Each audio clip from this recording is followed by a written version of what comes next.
저는 오늘 이 시간 예수 그리스도를 증거하도록 하겠습니다.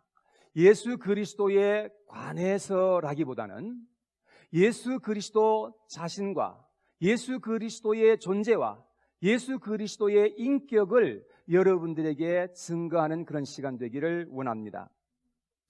예수님은 과연 여러분 자신에게 누구인지 한번 알아볼 수 있는 그런 시간이 되었으면 합니다. 그래서 이 세상에 살아갈 때에 우리가 큰 확신 가운데 살고 우리가 소망 가운데 이 세상에서 승리하는 하나님의 백성들로 살게 되기를 간절히 원합니다. 예수님이 제자들에게 질문을 하십니다. 세상 사람들은 나를 대하여서 누구라고 하느냐라고 그렇게 물으셨습니다. 그랬더니 제자들이 말합니다. 사람들이 예수님을 가리켜서 침례 요한이라 그러기도 하고, 어떤 사람은 엘리야 선지자라 그러기도 하고, 어떤 사람은 예레미야 선지자라 그러기도 하고, 어떤 사람들은 선지자 중에 한 사람이라고 그렇게 말합니다 라고 대답했습니다. 그리고 어떤 사람들은 예수님께서는 귀신의 왕 바알세붑을 힘입어 가지고 그렇게 사역한다고 그렇게 말하는 사람들도 있었습니다. 또 심지어 어떤 사람들은 예수님께서 미쳤다라고 그렇게 말하는 사람도 있었던 것입니다. 그때 예수님께서 제자들에게 다시금 묻습니다. 너희는 나를 누구라고 하느냐라고 물으셨습니다. 아주 개인적이고 퍼스널한 그러한 질문이 아닐 수가 없습니다. 세상 사람들이 나를 대해서 무엇라고 하든지 나는 상관이 없다. 너희들은 나를 향해서 무엇라고 고백하고 시인할 수 있느냐라고 물으셨던 것입니다. 사랑하는 여러분, 여러분들은 이 자리에 앉아 계신 여러분들은 예수님을 향해서 무엇라고 고백하시고 무엇라고 어떻게 사람들에게 증거하면서 이 세상에 지금 살아가고 계시는지 한번 생각해 볼 수 있는 시간 되었으면 좋겠습니다. 저는 이 시간을 통해서 예수님을 더 확실하게 알고 예수님을 우리가 바로 고백하고 우리의 말을 통해서 우리의 삶을 통해서 예수님을 증거하면서 이 세상에 살아갈 수 있는 우리 반석교회 모든 성도님들과 제가 되었으면 좋겠습니다. 자, 우리 한번 예수님을 한번 알아보겠습니다. 첫째, 우리 예수님은 육신을 입고 이 세상에 찾아오신 하나님 자신이셨습니다. 신학 용어로는 성육신 하셨다라고 그렇게 말합니다. 여러분, 올해가 몇 년도죠? 2017년도입니다. 그 말은요, 이 예수님께서 이 세상에 육신을 입고 태어나신 그때부터 시작해서 지금이 2017년도가 되었다라는 그런 의미입니다. 예수님께서는 이 땅 위에 오셔서 육신을 입으시고 33년 동안 사셨습니다. 그리고 태어나실 때도 예수님께서는 성령으로 잉태하시고 처녀의 몸에서 태어나셨습니다. 그리고 죽으실 때도 십자가 위에 달리셔서 피를 철철 흘리시면서 죽으셨는데 내가 다 이루었다라고 말씀하시면서 주님께서는 운명하셨던 것입니다. 예수님의 태어나심도 그렇고 예수님의 죽으심도 그렇고 너무나 아주 특이한 그러한 삶을 사셨던 것입니다. 여러분, 이 세상에서 유일하게 예수님만이 인성과 신성을 다 가지시고 세상에 사셨던 분이십니다. 여러분들과 저는 인성만 가지고 있습니다. 우리는 신성이 없어요. 그런데 예수님은 완전하신 하나님이시면서 동시에 완전하신 인간으로서 이 세상에 오셔서 사셨던 유일한 한 분이셨습니다. 예수님은 그래서 하나님 아버지의 마음에 흡족한 그러한 분이셨고 모든 하나님 아버지의 공의를 만족시키실 수 있었던 분이셨습니다. 오늘 본문으로 한번 돌아가서 요한복음 1장 1절 말씀을 같이 한번 봉독해 보도록 하겠습니다. 함께 우리 읽어보겠습니다. 시작. 태초에 말씀이 계시니라. 이 말씀이 하나님과 함께 계셨으니 이 말씀은 곧 하나님이시라. 자, 오늘 여기 보니까 예수님을 소개할 때에 예수님은 태초부터 있는 말씀이다 라고 그렇게 말씀했습니다. 여기에서 말씀하는 태초는 창세기 1장에 기록되어 있는 태초라는 그 시간보다도 훨씬 그 전을 말합니다. 영원의 세계를 말하고 있는 그런 단어입니다. 여러분, 예수님께서는 말씀이셨는데 그 말씀이 태초에 그 시간대에 거하셨다고 말씀합니다. 그런데 그 말씀이 하나님과 함께 계셨고 그 말씀이 하나님이셨다라고 그렇게 소개합니다. 자, 그런데 14절에 내려가서 보십시오. 14절에 보니까 이렇게 기록합니다. 말씀이 육신이 되어, 자, 1절에서 말씀하신 그 말씀이 육신이 되어 우리 가운데 거하심에 우리가 그의 영광을 보니 하나님 아버지의 독생자의 영광이요 은혜와 진리가 충만하더라.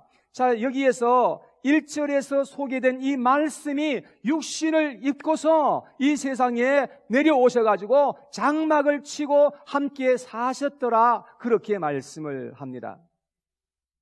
여러분, 예수님은 말씀이셨습니다. 말씀이 육신이 되어서 오신 하나님 자신이셨음을 성경에서 말씀하고 있습니다.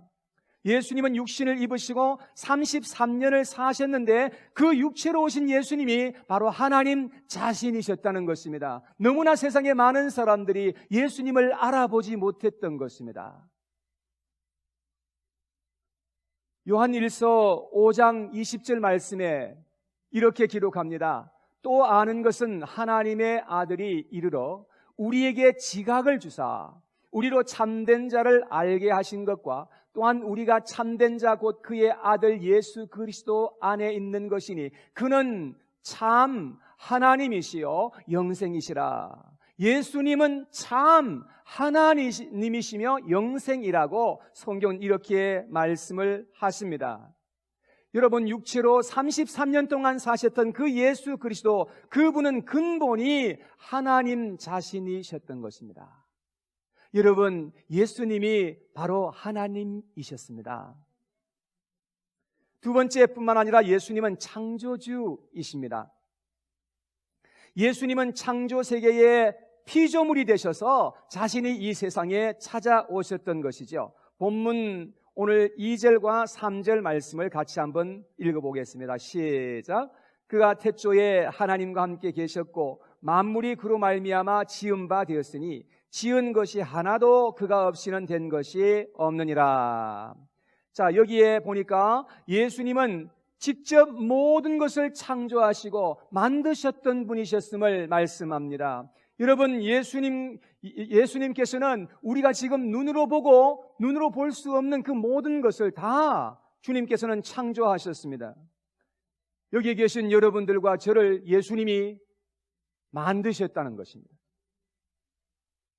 어머니 아버지를 몸을 빌려서,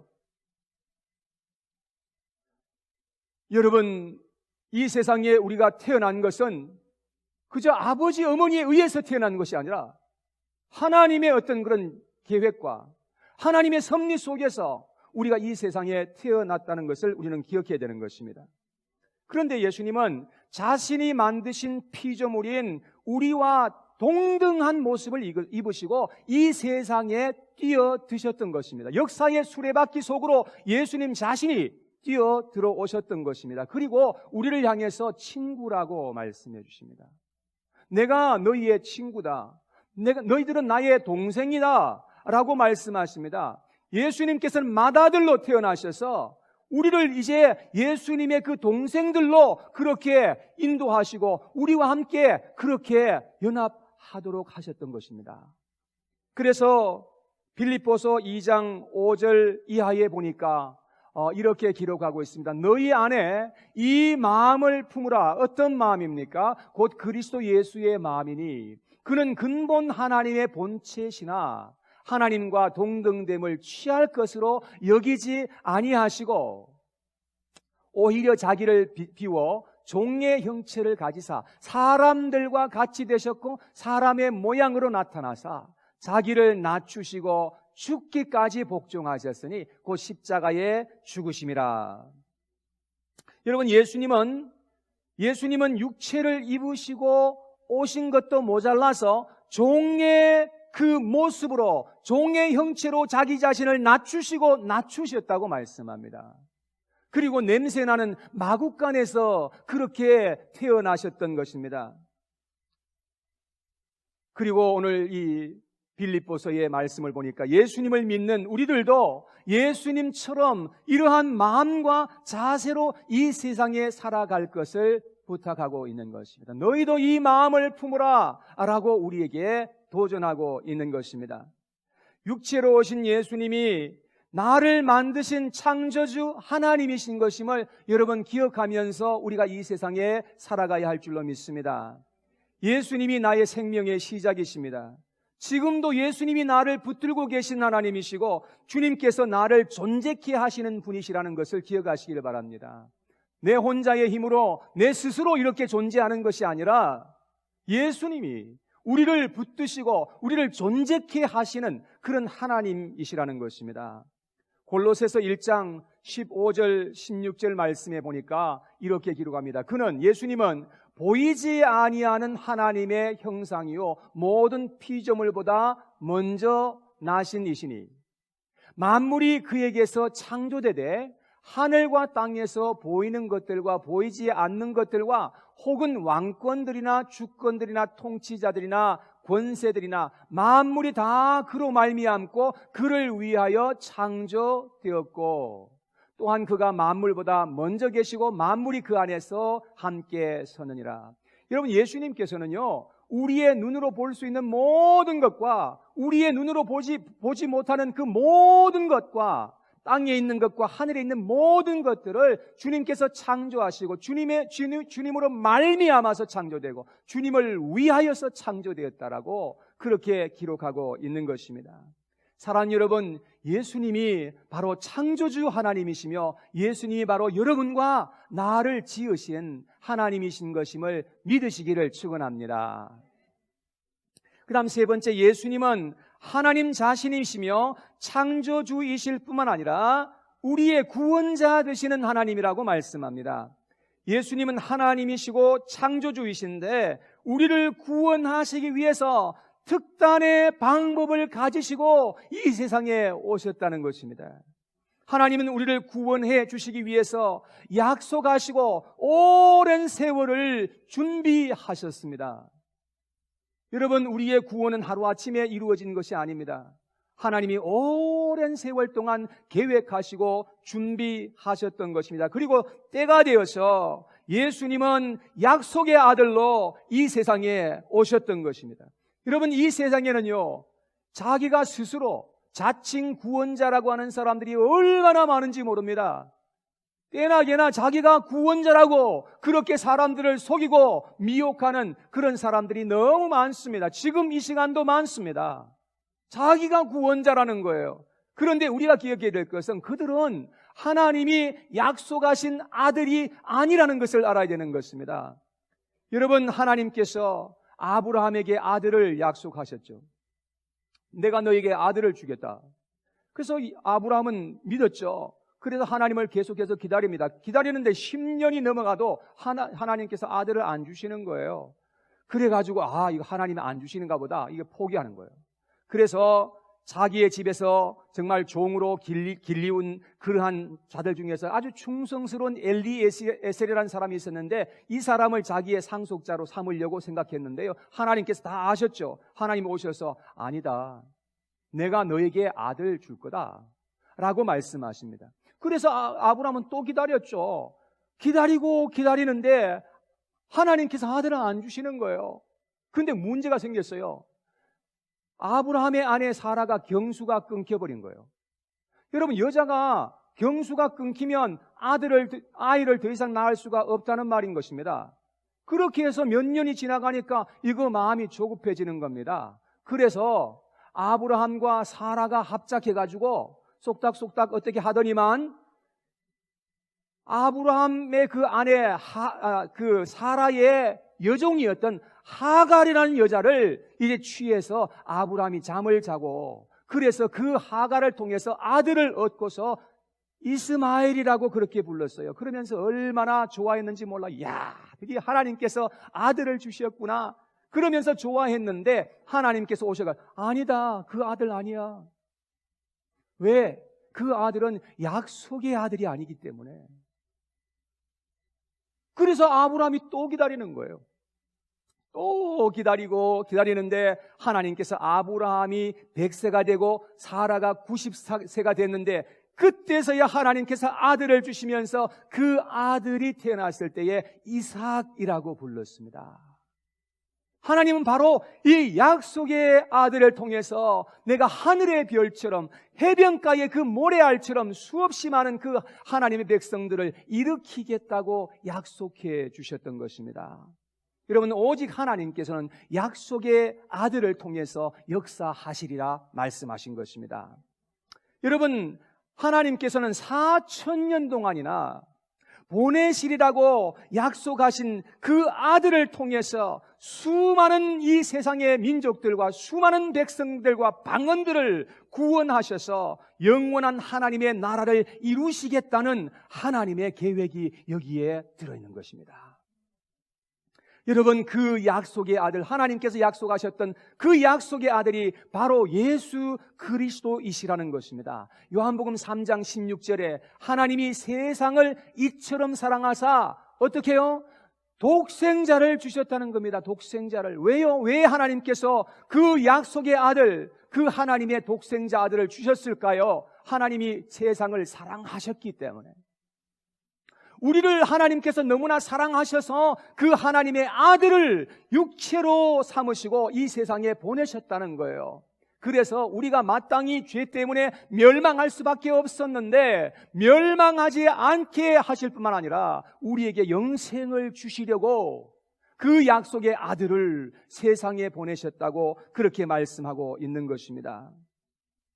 하나님은 왜 여러분과 저를 구원하려고 하시는 것일까요? 만일 하나님께서 우리를 구원하지 아니하시면 우리는 우리의 죄 때문에 심판을 받게 되고 영원히 멸망을 당할 수밖에 없게 되고 영원히 사탄의 압제 속에서 살아야 하기 때문이라는 것입니다. 우리가 구원을 받고 구원을 받지 못하는 것은 이것은 엄청난 차이인 것입니다. 그래서 죄 없으시고 완벽한 제물로 오신 예수님이 우리의 죄를 대신 짊어지시고 십자가에서 피를 흘리시고 대속의 죽음을 죽으셨다고 성경은 이렇게 선언하고 있는 것입니다. 그래서 우리를 죄에서부터 구원하시고 심판에서부터 구원해 주시고 지옥의 형벌에서부터 우리를 구원해 주신 줄 믿으시길 바랍니다. 할렐루야! 여러분, 예수 그리스도를 통해서 이렇게 우리를 구원해 주셨다고 말씀합니다. 갈라디아서 1장 4절입니다. 우리 한번 같이 읽어봐요. 시작. 그리스도께서 하나님 곧 우리 아버지의 뜻을 따라 이 악한 세대에서 우리를 건지시려고 우리 죄를 대속하기 위하여 자기 몸을 주셨으니 영광이 그에게 세세토록 있을지어다. 아멘.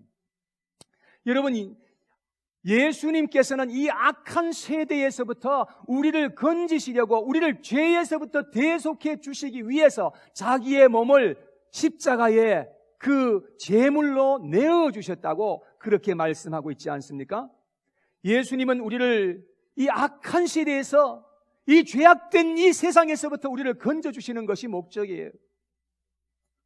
사랑하는 여러분, 예수님께서 십자가에서 이루신 그 놀라운 일로 말미암아서 우리를 구원해 주시는 예수님만이 우리의 참 구원자이신 것을 믿으시기를 축원합니다. 이 세상에 그 어떤 구원자도 존재치 않아요. 그 어떤 자도 여러분들을 정말로 구원할 자는 아무도 없어요. 오직 예수님만이 여러분들을 영과 혼과 육에서부터 완전하게 구원하실 수 있는 구원자 되시는 것을 여러분 기억하시기를 바랍니다. 자, 네 번째, 예수님은 우리의 목자가 되시는 것입니다. 목사라는 말은요, 목자라는 그런 의미가 있습니다. 예수님은 베드로에게 내 양을 먹이라, 내 양을 먹이라 그렇게 말씀을 하십니다. 그렇듯이 목사들도 예수님의 양을 먹이는 사람들이에요. 저는 여러분들에게 육신의 양식을 먹이는 자가 아니고 하나님의 말씀을 여러분들에게 먹이는 자입니다. 하나님의 그 말씀을 이 시간도 여러분들에게 전해드리고 있는 건데요. 하나님의 말씀으로 이제 여러분들에게 지금 먹이고 있습니다. 예수님은 그런데 히브리서 13장 20절에 보니까 양들의 큰 목자라고 그렇게 말씀을 하십니다. 그래서 예수님께서는 목자 중에 목자이시고 절대적으로 선하신 목자이십니다. 요한복음 10장 11절에 예수님께서 말씀하시기를 나는 선한 목자라. 선한 목자는 양들을 위하여 목숨을 버리거니와 라고 말씀했습니다. 예수님께서 얼마만큼이나 선하신지 자기의 양떼를 살리시기 위해서 자기의 목숨을 내어주실 만큼 그렇게 선하신 분이라고 말씀합니다. 사랑하는 여러분, 양은요, 목자가 없이는 스스로 생존이 불가능한 짐승입니다. 양은 근시안이라 그러죠. 그래서 아주 가까운 자기 주변만 볼 수 있는 그러한 근시안을 가지고 있습니다. 그래서 가까이에 있는 그 절벽을 볼 수가 없어서 어떻게 하다 그냥 절벽에 떨어져 가지고 죽는 그러한 경우가 상당히 많다고 합니다. 그리고 양은 자기 집을 스스로 찾아올 수가 없습니다. 다른 짐승들은 다 자기 집을 찾아올 수 있어요. 개는 물론 자기 집을 찾아올 수 있고 닭도 자기 집을 찾아서 들어오더라고요. 그런데 이 양은 자기 집을 찾아올 수가 없다는 겁니다. 양은 공격할 수 있는 무기도 없고 방어할 수 있는 능력도 아무것도 없습니다. 여러분, 그래서 양은 절대적으로 목자가 있어야 그래야 생존할 수 있는 짐승이라는 것입니다. 그런데 양들이 목자를 의지하지 않기 때문에 길을 잃어버리기도 하고 낭떠러지 떨어져서 죽기도 하고 짐승의 밥이 되기도 하고 그런 겁니다. 사랑하는 여러분, 우리는 우리의 목자 되신 그 주님을 온전하게 바라보고 주님을 온전하게 의지하는 그런 하나님의 백성들로 살아가야 될 줄로 믿습니다. 양들은 목자만 있으면 되는 거예요. 목자만 있으면 만사가 해결될 수가 있는 것입니다. 여러분들에게 정말로 예수님이 목자가 된다면 그 예수님께서 우리들의 인생을 책임지시고 우리를 인도해 주셔서 우리의 모든 필요를 따라서 채워주실 것입니다. 다윗은요, 인생의 가장 밑바닥에서 그는 이렇게 노래했던 것입니다. 여호와는 나의 목자시니 내게 부족함이 없으리로다. 그가 나를 푸른 초장에 누이시며 쉴만한 물가로 인도하시는도다. 여러분, 우리가 어떠한 형편과 처지 가운데 있을지라도 상관이 없습니다. 그런 가운데서도 정말로 하나님께서 나의 목자 되시는 사실을 우리가 확신한다고 한다면 우리가 그 주님을 향해서 이렇게 고백할 수가 있게 되는 것입니다. 다윗이 그러한 어려운 속에서 이렇게 고백하였을 때 하나님께서는 다윗에게 풍성하도록 넘치는 그런 은혜를 부어주시고 승리할 수 있도록 도와주신 줄 믿으시기를 바랍니다. 사랑하는 여러분, 하나님을 여러분들의 목자로 따르시는 저와 우리 모든 분들이 되시기를 주님의 이름으로 축원합니다. 자, 마지막 다섯 번째, 예수님은 하나님이시고 창조주이시고 우리의 구원자 되시고 우리의 목자 되실 뿐 아니라 예수님은 우리의 재림주가 되시는 것을 믿으시기 바랍니다. 예수님은 세상의 모든 것을 시작한 분이시지만 또한 세상의 마침표를 찍으실 분도 예수님이십니다. 처음에 육신을 입고 오셨을 때는 예수님께서 구원자로 이 세상에 오신 겁니다. 죽은 자를 살리시고 우리를 죄에서부터 구원하시기 위해서 이 세상에 오셨던 거죠. 그래서 요한복음 3장 17절과 18절에 이렇게 말씀합니다. 하나님이 그 아들 예수님을 세상에 보내신 것은 세상을 심판하려 하심이 아니요. 그렇죠. 심판하려고 보내신 것이 아니요. 그로 말미암아 세상이 구원을 받게 하려 하심이라. 그를 믿는 자는 심판을 받지 아니하는 것이요 믿지 아니하는 자는 하나님의 독생자의 이름을 믿지 아니함으로 벌써 심판을 받은 것이라. 여러분, 예수님이 이 세상에 오실 때에 이 세상은 죄악 속에 있었던 것입니다. 이미 하나님의 심판 아래에 있었던 것입니다. 그런 심판 아래에 있는 자들을 주님께서 더 늦기 전에 그들을 구원해 내시기 위해서 예수님이 이 땅 위에 찾아와 주셨다는 것입니다. 예수님이 이 세상에 오셨던 것은 구원자로 오신 거예요. 그러나 예수님이 마지막에 재림하실 때에는 물론 믿는 자들을 위해서는 구원자로 오실 것입니다. 그러나 불신자들에게는 심판주로 오실 것이라고 성경은 말씀하고 있습니다. 믿는 모든 자들을 세상 구석구석에서 다 찾으셔서 다 하나님 앞에 들림받게 하실 것이고, 우리의 영과 혼과 육을 완전하게 구원하셔서 하늘의 영원한 상급과 영광으로 우리에게 허락해 주신다고 약속하고 있습니다. 그러나 믿지 않고 불신하면서 살았던 모든 사람들에게는 하나님의 엄중한 심판이 임하게 될 것이라고 성경은 우리에게 말씀해 주고 있습니다. 그리고 천국과 지옥으로 모든 것이 완전하게 갈려지게 될 것입니다. 여러분, 아직 우리는 이 세상에 지금 남아있어요. 아직도 여기는 천국도 아니고 지옥도 아니에요. 그러나 언젠가는 우리가 지옥과 천국으로 갈려지는 그런 때가 반드시 오게 되리라고 성경은 말씀합니다. 예수님은 재림주로 다시 오실 것입니다. 여러분, 믿으시기를 바랍니다. 예수님은 반드시 다시 오십니다. 여러분, 우리는 이 세상에 살아가면서 준비하는 자로 살아야 합니다.